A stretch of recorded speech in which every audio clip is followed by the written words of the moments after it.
नहीं, 2 लाख की संख्या किसने बता दी? बात उसकी नहीं, हम लोग ये मानते हैं अगर 2 लाख क्या, अगर 10,000 भी हैं तो हम समझते हैं कि उनकी भावनाओं का कद्र करना चाहिए। इसमें कहीं भावना नहीं, भोजपुरी, अगर भोजपुरी पलामू की भाषा है, अगर अंगिका वहाँ संथाल की भाषा है, मगही हजारीबाग साइड में बोला जाता है, तो निश्चित रूप से मैथिली को कहाँ शामिल किया गया था? ये तो भारतीय जनता पार्टी से सवाल पूछना चाहिए कि भारतीय जनता पार्टी किस तरह से शोर मचाती थी, अब चुप क्यों है? वो बताएं ना कि उनका स्टैंड क्या है। हम तो बता रहे हैं, वो बताएं जो इस तरह के लोगों को तूल देते हैं और इस तरह की बात करते हैं। उनको पहले ये बताना चाहिए कि आपका मैथिली के लिए क्या स्टैंड है, आपका भोजपुरी के लिए क्या स्टैंड है।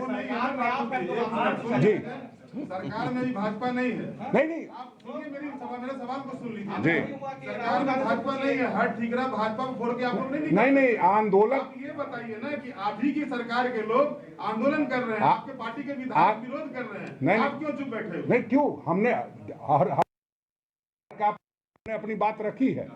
हमारे ऐसा नहीं है कि हमारे यहाँ कोई कहीं बोलेगा, कोई कहीं बोलेगा। हमारे यहाँ जो बात बोली जाती है वो सरकार में बोली जाती है, और सरकार में जो हमने कहना है वो हमारे मंत्रीगण बात कर रहे हैं। आप समर्थन कर रहे हैं इस चीज का, भोजपुरी मांगी धनबाद में होनी चाहिए थी। नहीं, देखिए चूंकि वहाँ धनबाद और बोकारो में जो भोजपुरी की बात कही गई है और मगही की बात कही गई है, तो निश्चित रूप से जब भी सरकार कोई फैसला लेती है तो सभी लोगों से बातचीत करके लेती है। उसके बाद भी अगर वहाँ की भावना है, जनभावना है कि ये ठीक नहीं हुआ, तो निश्चित रूप से सरकार उस पर विचार करेगी। आपने कांग्रेस की विधायक उसका ये जो है समर्थन कर रही है। आपकी ही सरकार में जो गठबंधन सरकार है, जगन्नाथ महतो विरोध कर रहे कि भोजपुरी नहीं चलेगा। यही तो लोकतंत्र की खूबसूरती है, यही लोकतंत्र की खूबसूरती है। और इसीलिए लोग अपने अपने तरीके से जीत के आते हैं और अपने अपने तरीके से अपनी बातों को रखते हैं। वो क्या कहेंगी, ये कौन क्या कहेगा, उसकी बात छोड़ दीजिए। कौन क्या कह रहा है, सरकार सभी लोगों के विचारों को संग्रहण करके, संकलन करके तभी कोई फैसला लेती है। धन्यवाद। चलिए,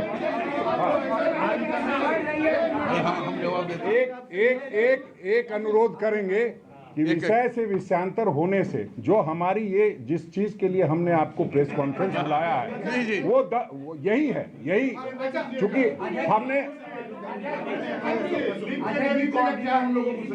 नहीं, आप पूछिए ना। नहीं, इसलिए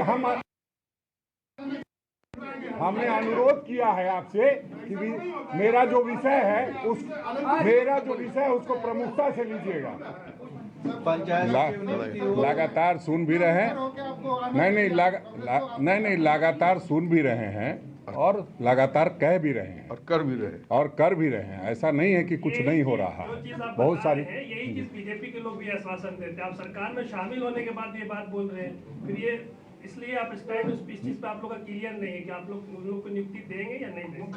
नहीं, देखिए बीजेपी के लोग भी ठीक, आप वाली बात दोहराते हैं। नहीं, बीजेपी के लोगों को तो ऐसी बात नहीं करनी चाहिए। आप जब समझ रहे हैं कि हम सरकार में हैं तो हम निर्णय लेने वाले और निर्णय में सलाह देने वाले लोग हैं।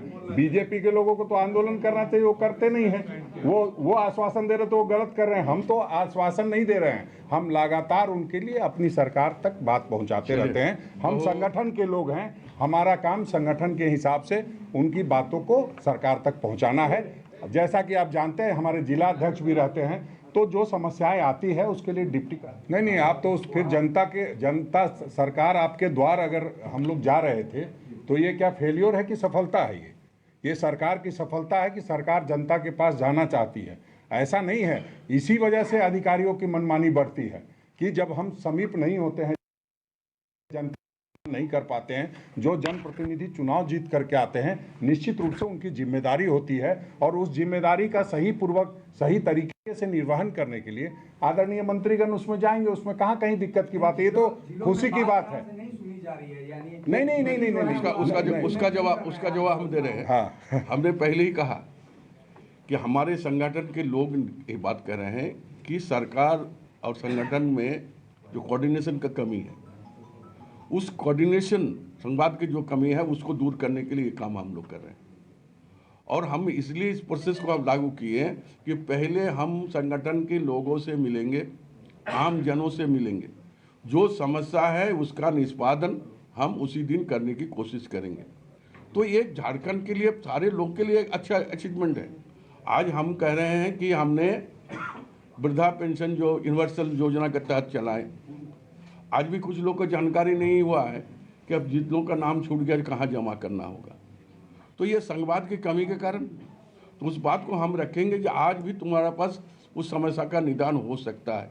तुम आज भी फॉर्म भर के लेकर जाओ, तुम्हारा काम होगा। कोई आवास के लिए दिया है, लेकिन उसके कोई कारण से उसका नाम सूचीबद्ध या कंप्यूटर में नहीं चढ़ा, तो आप देखो अभी भी ऑप्शन है, इसको आप तुम डालो, हम बोल देते हैं, ब्लॉक में बोल देते हैं, डीसी लेवल में बोल देते हैं, ताकि आप